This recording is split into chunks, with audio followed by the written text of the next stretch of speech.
Kapalabhati is amazing and popular yogic kriya and cleansing practice. Kapal means skull and Bhati means shine. It helps to purify and energize your body and mind. नमस्ते, my name is ऋतु और आज हम देखेंगे कपालभाति की सही practice कैसे करनी है।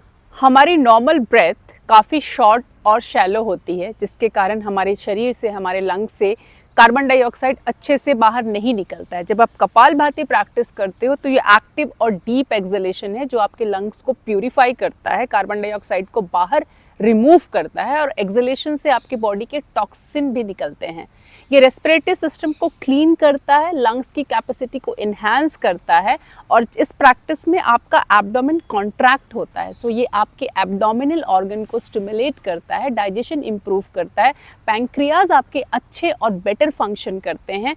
ये आपकी एनर्जी लेवल को इन्हांस करता है, आपके शरीर में स्फूर्ति भी लाता है। कपालभाति जब हम प्रैक्टिस करते हैं तो उससे मेंटल क्लिनजिंग भी होती है। ये आपके बॉडी में ऑक्सीजन के लेवल को इन्हांस करता है, जिससे आपकी ब्रेन तक भी मैक्सिमम ऑक्सीजन जाता है, जिससे क्या होता है, आपका ब्रेन क्लियर होता है, फोकस बढ़ता है और जो फॉग है, माइंड फॉग, वो भी कम होता है और आप काफ़ी काम और रिलैक्स फील करते हैं।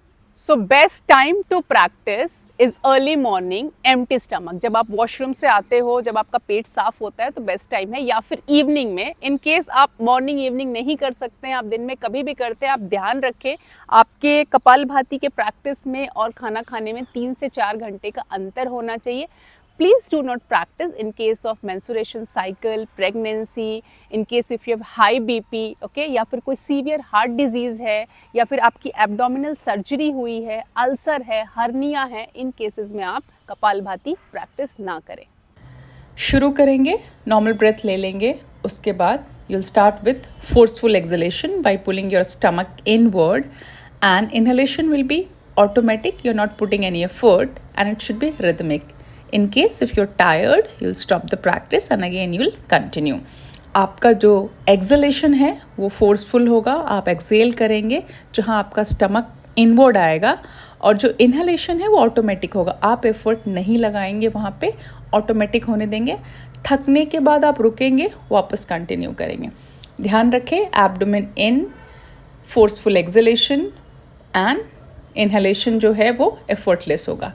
Active exhalations and passive inhalations.